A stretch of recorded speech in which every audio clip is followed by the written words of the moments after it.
Thank you again, all of you, for just joining us and just having us here. We're grateful for it. I'm Jason Autar, Chief Operating Officer here at Bronx Rising Initiative. My name is Cyrile Njikeng. I'm a managing director. I'm just doing my thing, right? We're doing a whole documentary. It's beautiful because we're documenting everything that we're doing. Because I think one of the goals of Thomas Ramos, our CEO, was for us to have a testament of this in the next 3 to 5 years, so that people should see and say, oh, wow, it actually happened. But people were not just sitting down, not doing anything. A bunch of people came out and they wanted a change, and it was a Bronx Rising initiative. So we're out there filming it, helping the elderly and doing all the things that we're doing at the same time, so that there should be proof when all this is done that it happened, and then it was taken care of by us, because nobody else is doing this. Right. So literally, what our organization started during the pandemic. And just to trace it a little bit for everyone, at that point in time, Tomas was actually running for Congress, and the idea of giving back to the community, it's big on him. And so he said, we've got to have a call to action. And so the first thing that he did was go out to his network, people from the financial sector who live here in the city, who have a stake in the city. He indicated that that we need resources, especially for the Bronx. Because the Bronx became the epicenter of the epicenter. And so the first thing that he did was actually, partner up with Morris Heights Health Center, St. Barnabas Hospital, and a couple of other clinics. And what he did was he raised money to donate PPE, because at that point in time, PPE was scarce, as we all know, during those first initial days. But then after the PPE, we needed to Tomas thought that in order for us to really help the community, PPE was great, but we've got to make a layered approach, and we've got to make it holistic. So that's when he started partnering with smaller organizations that did food banks to increase their capacity. So if they were serving 300 hot meals a day, then we increased their capacity to 600 hot meals a day. If folk were giving out, bags of food for 1,000 people a day, he wanted to increase that capacity to 2,000 people. So we gave the financial resources to increase capacity across the board for that particular program. The second program the third one was small businesses during the summer of last year on Burnside, on Fordham Road, on the concourse. Tomas literally went storefront to storefront that was damaged from what occurred during the summer, and he actually gave out checks. And literally, people were amazed that he was giving out $10,000, $15,000, $20,000 checks, no strings attached. We didn't track the way that they spent it, because we understood these are mom and pop institutions. They don't have the financial backing, and a lot of them they lost merchandise. So putting money back into the hands of people, giving them the resources to do what they must in order to survive is something that is a pillar of Bronx Rising Initiative's strength. And then the last phase of our program, or not the last one, but just another phase of the program, is the youth development side. Tomas comes from a youth development background, so does Cyrile and I. We're passionate about that, and so we help to create infrastructure for smaller organizations that needed assistance. So these were $5,000-$20,000 grant monies that we gave out to small nonprofits that want to do more, but because of financial restraints, they're not able to do that. Just a side note of that, one of Tomas's participants, when Tomas was the director, program director at Bronx River Community Center on 174th and Stratford Avenue up there. And one of his participants was senselessly gunned down last summer. And in order to kind of, in order to keep his memory alive, what we decided was to start the Brandon Hendricks Scholarship Foundation. And so what that basically consisted of is we gave grant monies to young people, first-year students who were going to college. It was an essay contest, and they basically, scripted about their life and what this money would do to them, for them rather. And so we selected about 20 young people. Yeah, 20 young people. Mm-hmm. And so the first prize winners received up to, I think, $15,000, $20,000. Yeah. And then the second place, it was anywhere between $5,000 and $10,000. And so we're actually following up with those young people now a year later just to see how that has helped them.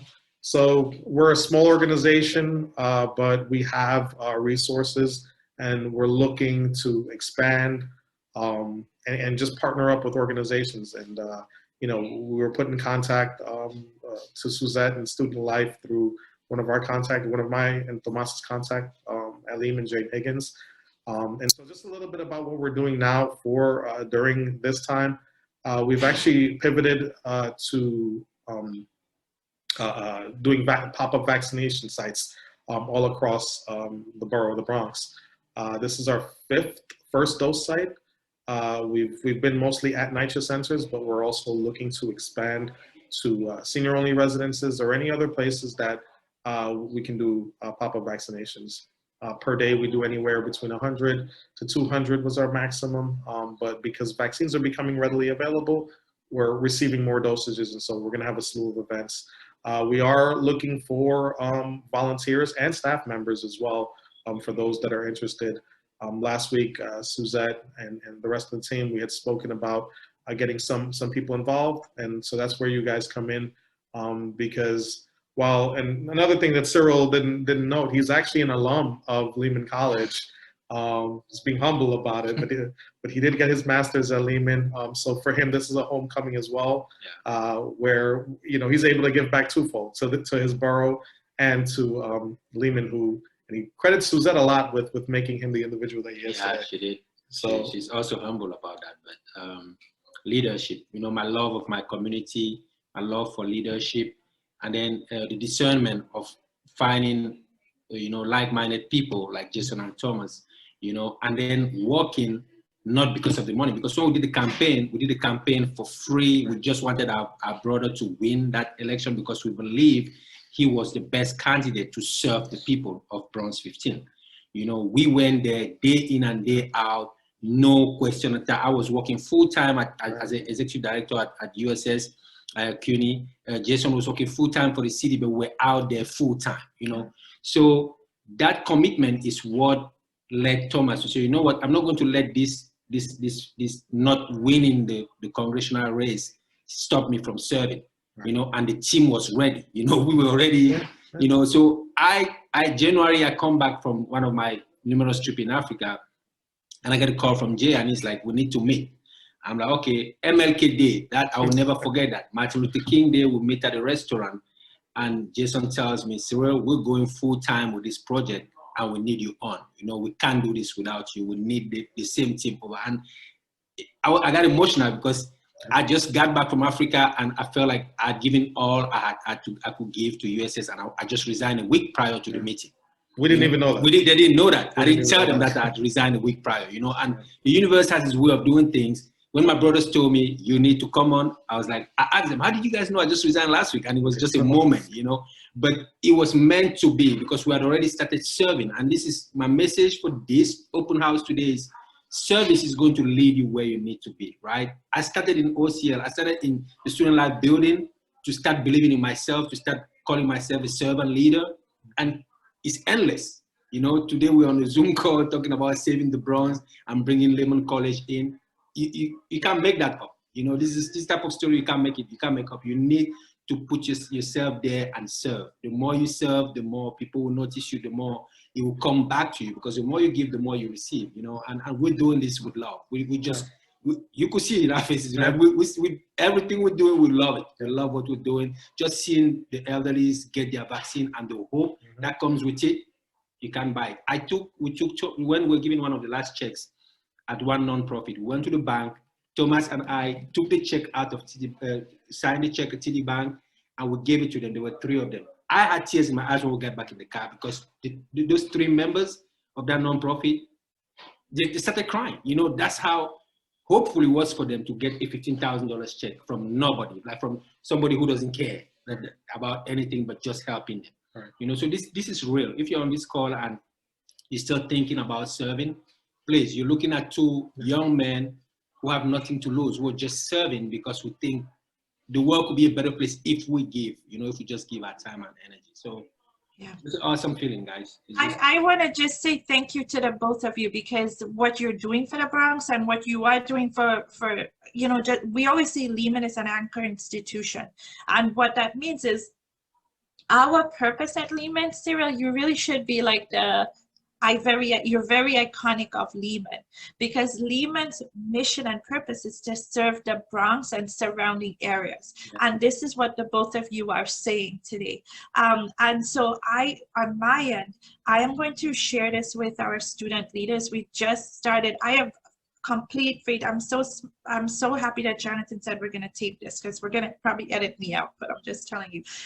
We're gonna share this with we have a prestigious award group of scholars, and Lehman College has been able to get millions of dollars from big institutions like Watson and Fulbright, and they send kids into grad school. But it is exactly what you said, Cyrile. They want to see continuous sustained service.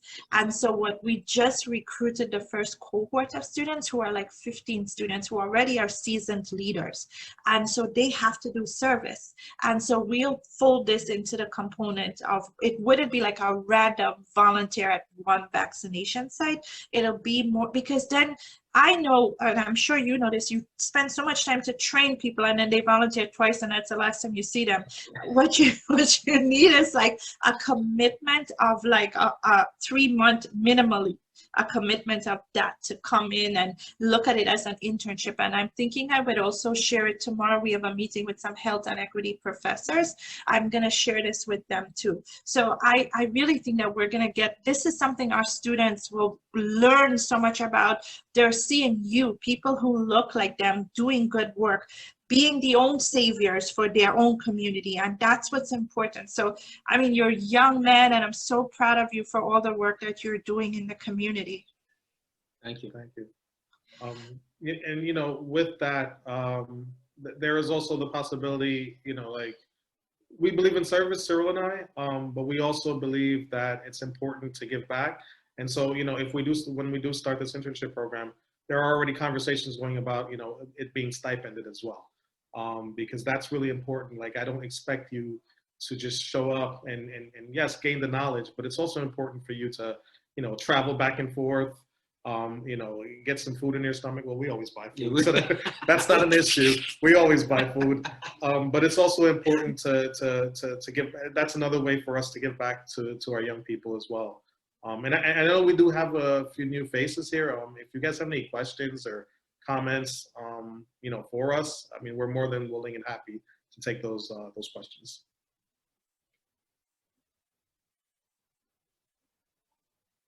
Everyone's silent. Alicia, Brian, Julissa. Hey, I'm just here, just like attentively listening.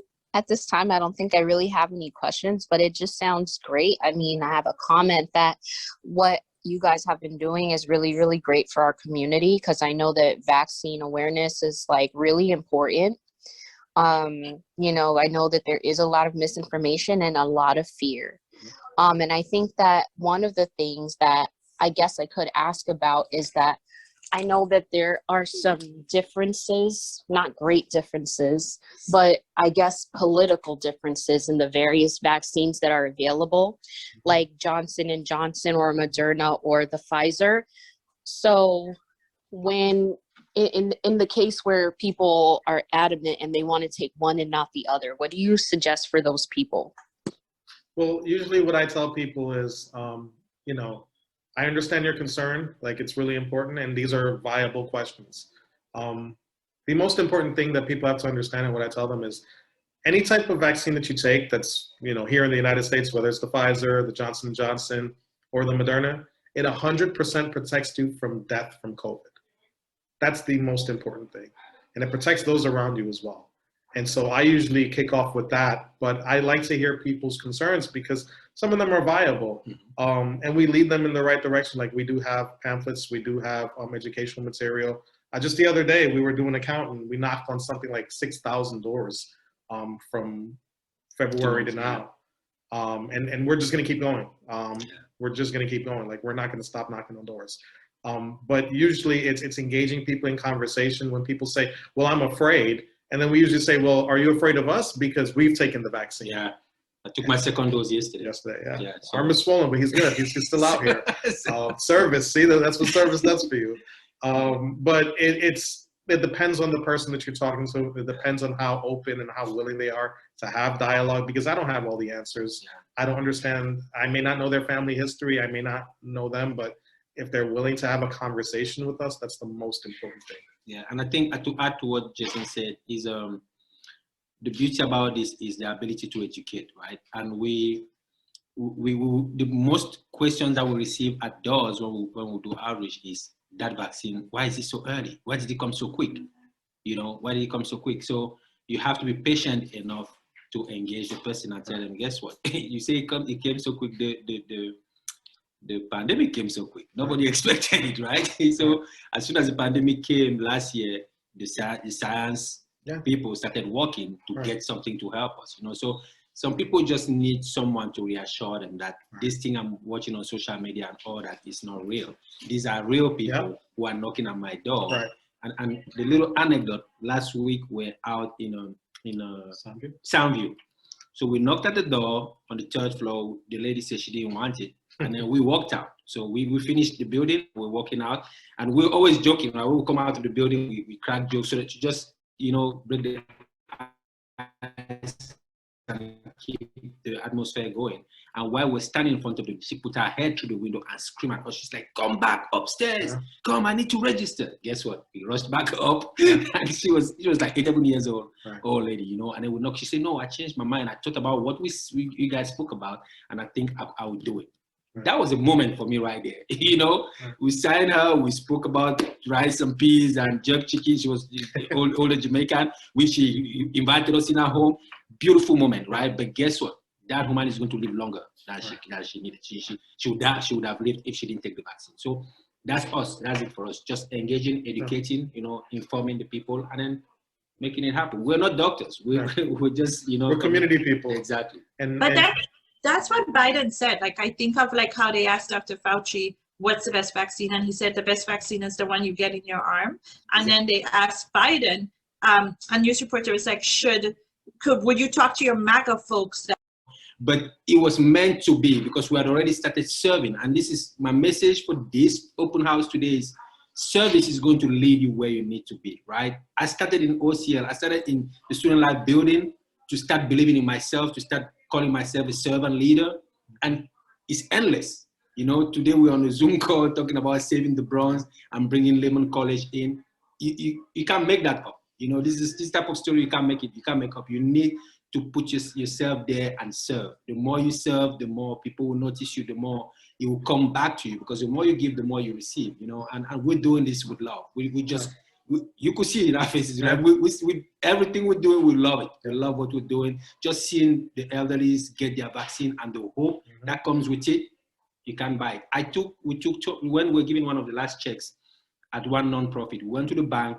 Thomas and I took the check out of signed the check at TD Bank, and we gave it to them. There were 3 of them. I had tears in my eyes when we got back in the car, because those 3 members of that nonprofit, they started crying. You know, that's how hopefully it was for them to get a $15,000 check from nobody, like from somebody who doesn't care about anything but just helping them. Right. You know, so this is real. If you're on this call and you're still thinking about serving, please, you're looking at 2 young men who have nothing to lose, who are just serving because we think the world could be a better place if we give, you know, if we just give our time and energy. So, yeah.